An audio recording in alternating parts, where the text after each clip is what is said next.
G'day YouTube, Contrarian dude here, and wanted to talk a little bit about the transgender bathroom issues that we come across today. So President Trump just signed an executive order to undo Obama's executive order, which was to make a rule about how transgendered would be treated in which bathroom they can use. Okay, everybody should be ecstatic about the Trump ordinance. Doesn't matter which side of the argument you're on. I'll get to which side of the argument I'm on in a minute, but before you get anywhere near that, first you have to identify there's a question of philosophy, there's a question of law, there's a question of government that needs to be answered, which is what level of government should be making these rules. So let me jump sideways for a little bit to address that issue. I think most people would agree that we live in a very, very divided country right now, probably more so than ever before. Everyone understands that. I'm going to treat that as facts. This is a very, very divided country. Let me make the argument for why that is. It's not just Obama. Going back many, many decades, there has been a constant flow of concentration of power at higher and higher levels of government. So all of a sudden, federal government takes over state government issues. State government take over city issues, and also we even see the United Nations taking over federal government issues. For a while there, the federal government, the United States government, the president didn't go to the United States Congress to get permission to go to war. He went to the United Nations. So there's a constant upflow of power from lower levels of government to higher levels of government. And here's why that's a problem. Because it means more and more people get to dictate to other people who are completely removed from their lifestyles, their way of life, their culture, about how this should be. You see, you have to understand what democracy is. Democracy is mob rule. By its nature, by its design, 51% of people, if you could form a coalition to get 51% of people to vote for something, they get to tell 100% of people what to do, how to live their lives, or anything they choose to pass a law on, right? So the bigger the group, the more people get to inflict their ideas on other people, and the more people resent that.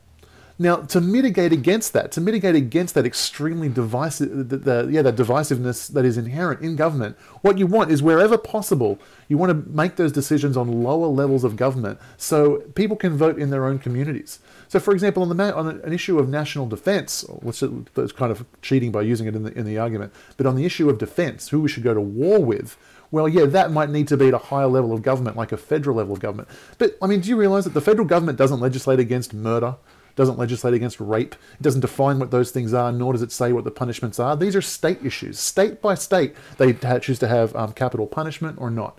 They choose to have mandatory minimums for certain crimes or not. All that is taken care of at the state level, right? Transgender bathroom issues, that shouldn't be a federal issue. It shouldn't even be a state issue. It should be a city ordinance type issue, right? Now, the benefits of this philosophy is that more people get to have it the way they want, and they get to march with their feet, and we get to effectively split test and find out which way's better. So let's step away from the transgender issue for a minute, and let's talk about taxation. If California or Vermont or something want to go and, elect a Bernie Sanders style socialist as their person, want to put up, state income taxes to 90% and have huge welfare programs, they can do it, right? And if the federal government, some other state wants to go super, can't abolish all income tax and go that path, then they can do that. And people can vote with their feet. People who want to go and live in the socialist paradise can go and live in the socialist paradise, and people who want to go in the hardcore conservative libertarian paradise, they can go and live there. And there's 50 shades and flavors everywhere in between, and people can go and choose to live wherever they want. That was, by the way, that was why America was designed that way. They used to say, "Welcome to these United States."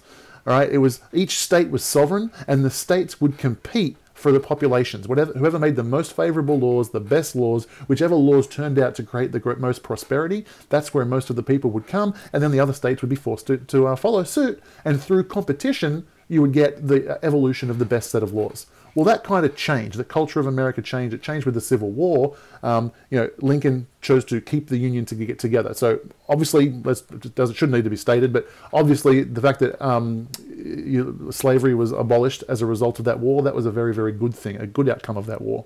But it was a war, right, where millions of people died and lots of things happened. So can we all be adults and say that more than one thing happened as a result of that war? One of the other things that happened as a result of that war was that States lost the right to secede. States were forced to remain part of the Union, and they lost their sovereignty. It ceased being welcome to these United States, and it became welcome to the United States. And a lot of power flowed up to the federal government. The federal government now was the nanny of all the states and could tell it what to do on any level. And as it chose, as it deemed fit, as the federal government desired, it took rights away from the states and started making rules for them. And that was a consistent thing for the last 150 years, right?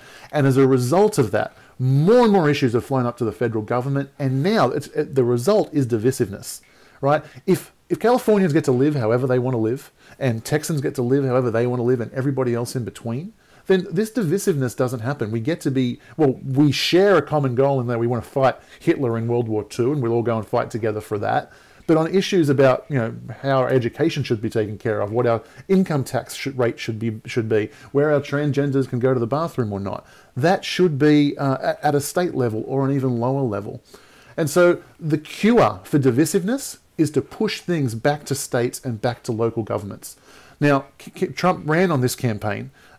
This is one of the first things that he's actually done in concrete since he's been in office, which is to push an issue back to the states. During the campaign, he pledged to push abortion back to the states. He also pledged to put education back to the states. Let's abolish the Department of Education, which inflicts Common Core on everybody, and send it back to the states. The more he pushes things back to the states, the more you will see the country heal.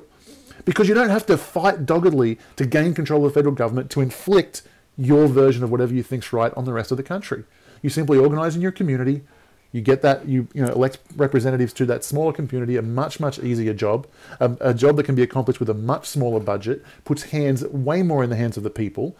And if your vote is one of 300,000 in a city or 1 in a million in a city, it's far more valuable than your vote of 1 in 300 million in a country.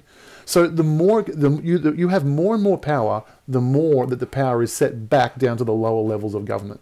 And this philosophy that Trump is bringing to the country is going to be incredibly helpful to stop divisiveness and really, really heal the country, because everybody gets to have what they want, or at the very least, if it's important enough an issue, they can pick up and vote with their feet and move to a state where they can find that.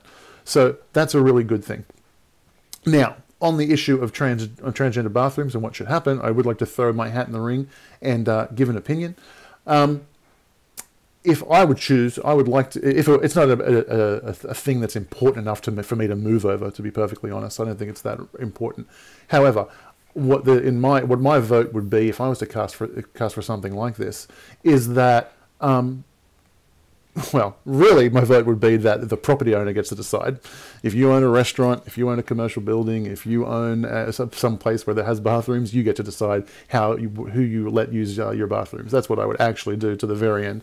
But if it was my restaurant, let's say, or if I was in charge of the city, the mayor who actually decided this stuff, what I would say is that you go to your assigned bathrooms.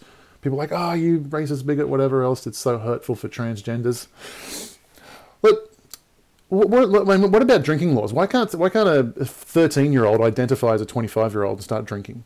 You don't get to change facts just because you think you feel differently. You don't get to... Facts are facts. Look, we all studied biology. There's X chromosomes and Y chromosomes. We know the combinations of the two things that make up the two genders. We know these things. These things are known. They're facts. We all understand them. If someone feels like there's a different gender, if someone feels like dressing a different way, I will support their right to do it to the death. You can dress how you want. You can act how you want. You can request other people to call you whatever pronoun you want. However, I do not endorse your tyranny over others to force them to acknowledge your, in some cases, delusion, in some cases, whatever. It doesn't matter. Anybody else can call you any pronoun they choose. They also can, if they own the property, they can allow you to use whatever bathroom they think you should be assigned to. Now, I think 99.999% of business owners would not tell anybody which bathroom to choose, which to use. But if there was one out there who was really passionate about it, they should be entitled to do so. So that's my thoughts on that. The far more important issue is the principle of states' rights, city rights, sending information back for the sake of healing the country. A far less important issue is where transgenders go to the bathroom. The vast majority of people do not care. What they really are opposed to is being told by the federal government what they should think. Let the communities decide. Tell me your thoughts in the comments below. Please like and subscribe. Take care. I'll see you soon.